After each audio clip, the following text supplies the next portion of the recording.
Hello, welcome back to lovely Leafyton. So we've made our town in the last video, and we've got some people populating it. So now we're going to make things a little bit more complicated around town. I'm going to introduce things like switches and variables. And now these are really important for your game. You're going to want to know these if you want to make anything good at all. So let's get started. I mean, last time we spoke to Morris, who told us that the rock outside town insulted his wife. And that's an interesting bit of dialogue. I think, maybe it's not Shakespeare. Maybe it is, though. Maybe Shakespeare would have written such a play were he alive in the present day. I don't know. But we need to respond to Morris's question, or not even a question, statement. We need to offer him something back. So I'm going to allow the player to choose a response here. First thing I'm going to do is change the face set to blank. And see, this is change face set remove, because we set the face set up here to this wizardy face, and I don't want it to continue to show up after Morris has stopped speaking. That would just be rude and confusing, and we don't want either of those things in this game. This is going to be a polite, fun, good game. So what happens next in your conversation with Morris? Well, what we are going to put in is we are going to allow the player to choose an option. We're going to pick show choices to show the player a couple of choices they can make in this conversation. So, what will happen when you hit cancel? I'll choose disallow. I don't want the player to be able to cancel out of this this conversation. So, let's see. Your first choice will be, I'll go smash it for you. The second choice will be, I don't know, let's put in something like, that's tough luck, numbnuts. There you go, and those are your choices. You can choose to smash it, or you can choose that it's tough luck, numbnuts. And you'll notice here it's kind of opened up a little tree here. You've got a kind of branch underneath, and you can set what happens when each condition is met, how the conversation will continue. So if you say, I'll smash it for you, we want to show Morris's face again. So I'm going to copy it from up here, Control-C and Control-V it in here. And he's going to give you a response. He's going to say, thank you, kind sir. Please do it quickly. There we go. And if you don't, then I'm going to copy and paste this in, and I'm just going to edit his dialogue here. He will say, he will say, well, screw you then. And my nuts are not numb. They feel perfectly normal. Normals. Normal. Okay. Awesome. So now we've got a conversation branch, and I'll show you what that looks like in the game, just so you have some idea, so that you don't accidentally surprise yourself when you're playing your own game and give yourself a heart attack or a stroke or something. So I can walk into town. I can walk up to Morris, who is still running around like a lunatic. I really should slow him down. Morris, come back, come back, come back, you bollocks, come back here. There he goes. Oh. There we go. That rock outside of town insulted my wife. Now I can choose. I'll go smash it for you. Thank you, kind sir. Please do it quickly. Perfect. That's amazing. And if we go outside of town, the rock is still here, but he still just says I'm a rock, because we haven't built anything past that. So what we want to do is have it so that you can smash the rock after you've talked to Morris. And we're going to do that with something called game switches. So after you have told Morris you're going to smash the rock, I'm going to add in an event here, and I'm going to put in control switches. And we're going to choose a switch here. We're going to choose single. We might go into batch and variable later on, but single for now, that's all you'll need to worry about. I'm going to open this up, and you'll see here, these are all the switches we have available. If there's 100 as default. If you want more, you can click maximum number, and I don't know, give yourself 103. And there, you've got some extra ones, but I'll just set it back to 100 for now.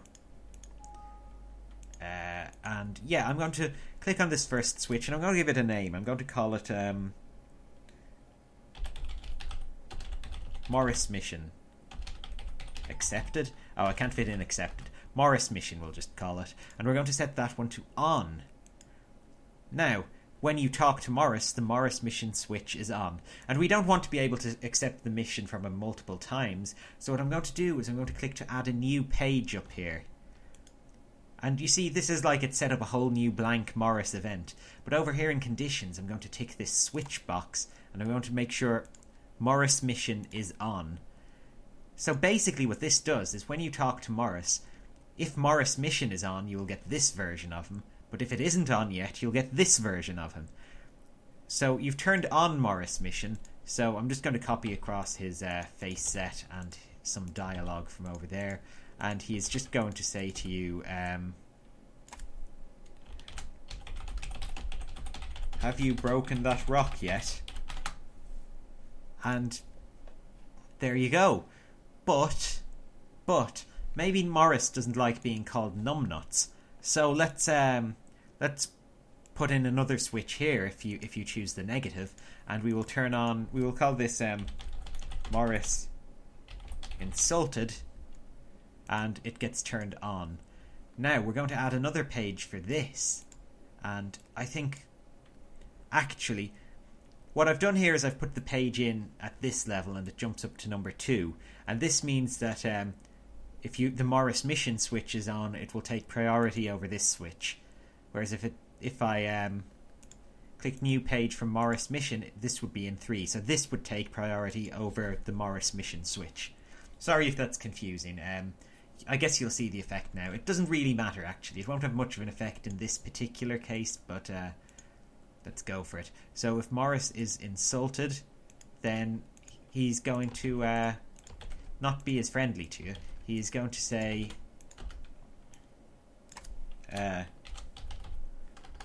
no, sorry, not stay.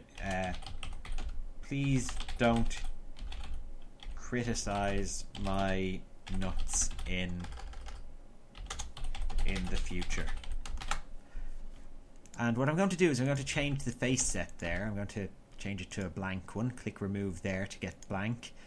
And I'm going to show a choice. And you'll have a choice saying, okay, I'm sorry, or never. And again, we're going to disallow cancel for now. No, actually, in this case, the cancel button will choose choice 2, because never isn't going to do anything. It'll just drop you out of the dialogue. But if you choose okay, I'm sorry, then what I want to do is change the switches and turn Morris Insulted off again, because you've made amends with him. So if you apologise to him, then you get back to this version of Morris from earlier.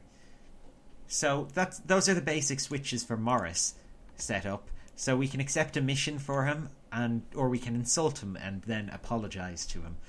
So already we've got choices and consequences, a branching story. This is Mass Effect practically. So now let's go to the world map and go to this rock. Now on this rock, normally he says, I am a rock. But let's add a new page to him on condition that the switch Morris Mission is on. And in that case, he's going to say, I'm a rock again. But we're also going to show a choice. Where is it? Here it is. We're going to show a choice. Smash the rock or leave the rock. And I think the cancel button will carry out choice 2, leave the rock. So when you hit smash the rock, then we want to break this rock. And this is going to be interesting. I can go in here and I'm going to play a sound effect, actually. I'll show you sound effects while I'm in here. If I go across here to play SE, there's a ton of sound effects that come with the game. I think we want some sort of rock one, these earth ones maybe. Perfect, that's amazing. That's our sound effect. We're going to play earth 1, and we are going to change another switch on. And we are going to call this one Rock Broken. And that's going to turn on. And if Rock Broken is on, then let's set up a new page for this. There isn't going to be a rock here. We're going to change this graphic to this pile of rubble. So the rock has been broken into this pile of rubble. So you see, He'll normally say I'm a rock. If you have talked to Morris and accepted his mission, he will be a rock, but you'll get the choice to smash him. And if you've smashed him, then he is just a broken pile of dirt. And there we go. That's like first mission. Now let's head back to Morris and add on a final page for him for when you've completed the rock smashing. It doesn't matter if you've insulted him anymore because you've smashed the rock for him. Rock is broken, so Morris is going to say to you, let's see. Let's have him say, thank you. You are my hero. And there we go. That's our first quest. So let's see how this plays out in the game. This could be really fun. So we're going to begin the game and we're going to walk into town over here. We're going to catch Morris again. This is the biggest challenge of the mission, catching up with the bastard. There he goes. That rock outside town insulted my wife. I'll go smash it for you. Thank you, kind sir. Please do it quickly. Now if I talk to him again, you'll see Morris come back. Come back. I should have slowed him down. I keep forgetting to do that. Have you broken that rock yet? But we haven't. So I'm going to wander out of town to the rock over here. And look, I am a rock. I can smash the rock or leave it. I'm going to smash it. And there we go. The rock has been smashed. And now if I go back into town and I talk to young Morris over here. Come back, you. He says, thank you. You are my hero. And our mission's complete. We've done it. That's a quest. And that's switches.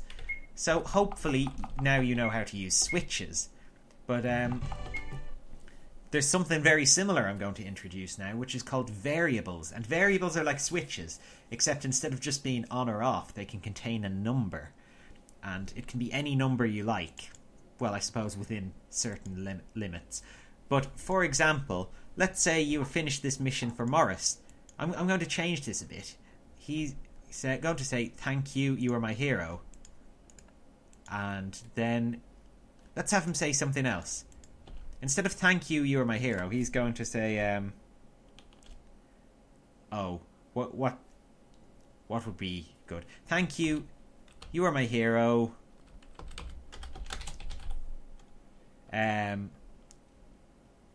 What is your favorite number of these? Okay, and he's going to show us a choice of numbers we can choose from. Or actually, let's just have him ask what is your favorite number, because I can show you this as well. So he's going to ask what is your favorite number, and I'm going to call on a variable input box, which you can find here under input number. And we're going to store this in variable number 1 here, which is called favorite number. And how many digits do we want it to be? It's going to just be between 1 and 10. I think we're going to go 1 digit, so it's going to be 0, 1, 2, 3, 4, 5, 6, 7, 8, 9. And you get to choose your favourite number. And yeah, that's it. If you talk to Morris after you're his hero, you get to pick your favourite number. So that's fine. Let's add in a new person around town here, actually, who will appear when Morris's mission is complete. Inside the inn, if you have broken the rock, I am going to add a new character in here. So if rock broken is on, then after you broke the rock, this new person arrived in town, this ninja character. And let's call him Dan the Ninja. And if you talk to Dan the Ninja, he's going to tell you something. He's going to say, let's get him to display on the left and not flip his head horizontally. Dan the Ninja is going to say, I have a really dark secret, but I can only tell it to someone whose favorite number is 8. Yeah, I know, that's a little bit convoluted, but it's going to show off just basically how these variables work. So now I'm going to add in a new page here, and I'm going to say if the variable favorite number is equal to 8, then you're going to get this version of Dan the Ninja. and he's going to say something like, oh, what can he say? He will say, there is a hidden ninja school to the north. Let me tell you where it is.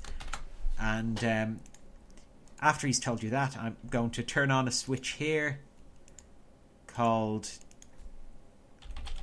Ninja School, and that will make our ninja school visible. Well, once we're finished. Okay, do we want Dan to disappear mysteriously, actually, after he said that? I think we do. I think we'll play another sound effect. What's a good ninja disappeary sound effect?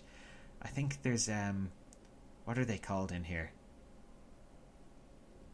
These all have different names back to when I used to play this. Maybe one of the holy ones will do. Yeah, that sounds like a ninja disappearing. We'll play that sound effect and turn the switch on. And if the ninja school switch is on, then Dan the Ninja is not here anymore. He's just gone. He's vanished with the wind. And on the world map, we're going to put in our ninja school. I think it should go over here. I'll just set it so that if switch ninja school is on, then we are going to have... let's use this building for it. Our ninja school will be visible there. It's not going to do anything at the moment. It'll just appear on the map because you found out where it is. So there you go. That's switches and variables. Let's just see how the variables work very quickly.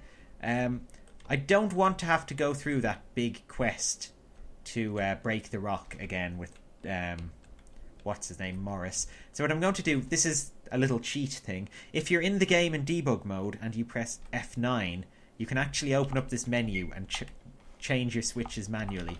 So if we turn rock broken on, and then I chat to Morris, he's going to ask me for my favourite number. I'm going to tell him it's 4 and go and try talking to Dan the Ninja. There he is.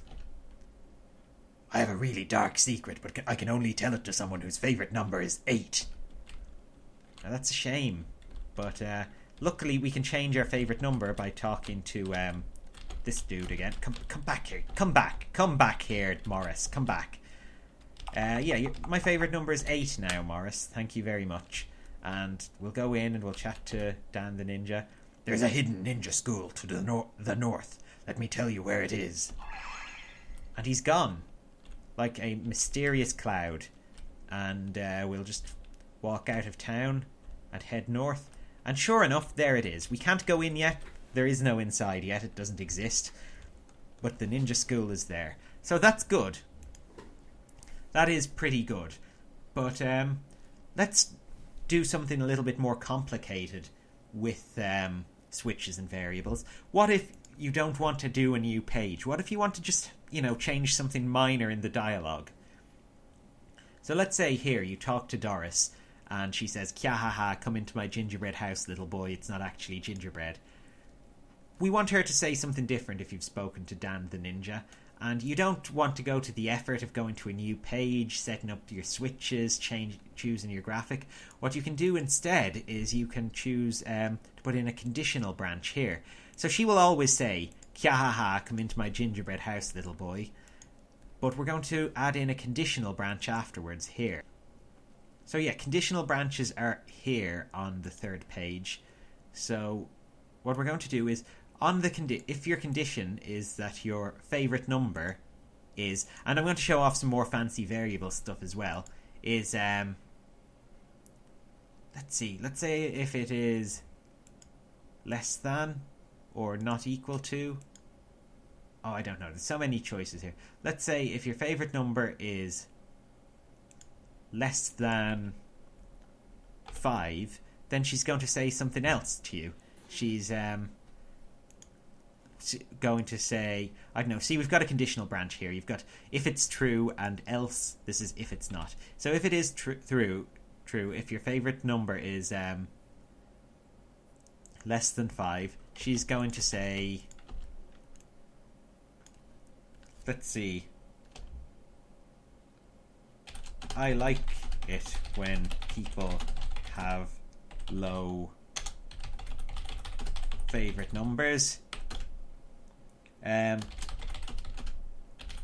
a present. And we're going to have her give you an item. So we will go into insert here and we will choose to where is it? Change items. And she will increase your amount of potions by 1. And there you go. So that's Doris giving you free potions. If your favourite number isn't less than 5, then she's going to say your favourite number is too high, you dick. There you go, we have a choice. But I've just realised something. Maybe you haven't set your favourite number yet. Maybe you haven't actually broken the rock yet. We need another conditional branch. So I'm going to stick in a conditional branch before this. And I'm going to make sure that you have broken the rock before she asks you to do this. So I'm going to make sure switch rock broken is on. We don't need a condition if it's not true. If rock broken is on, then I'm going to cut and paste this into here. And she's going to, give you a present depending on your favourite number. So let's just save and do a quick run through of that. And see that all of that works. Come on, Dan. Come on. Actually, let's forget Dan. Let's just turn on the switch here. Rock broken is on. And let's just set our favourite number to 3. And we're going to talk to Doris, and she will say, "Kya-ha-ha, come into my gingerbread house, little boy. It's not actually gingerbread. I like it when people have low favourite numbers. Have a present." And now if I check my inventory, I've got a potion. Perfect. So, I'm just going through the same thing again. I've got 2 potions now, because she's increased it yet again. But now I'm going to change my favourite number to 8, and let's see what happens. "Kya-ha-ha, come into my house, blah, blah, blah. Your favourite number is too high, you dick." And there we go, my favourite number is too high. So that's, it's a bit of a convoluted way to demonstrate the variable, but you kind of get the idea of it. A variable is a number you can set to any value, and then you can check if it's greater than, less than, equal to, all those kind of things with it for conditional branches. Whereas if a switch is just on or off, if a switch is on, then one condition is true. If a switch is off, then another one is true. So with that kind of logic, you can set up decisions in your games that your character can make, and just generally get a world that evolves as you play. Like, say you want to make an NPC disappear after you've killed him, or you want to make a door open after you've stuck in a key. Switches and variables are the way to do that. So next time I'll probably be going into more detail about things like setting up your character and stuff. I might delve into the database area up here, which is no, that's not it. The database area, which is very mysterious and full of a lot of stuff that's very useful in making your game. So I guess I'll see you next time. Goodbye.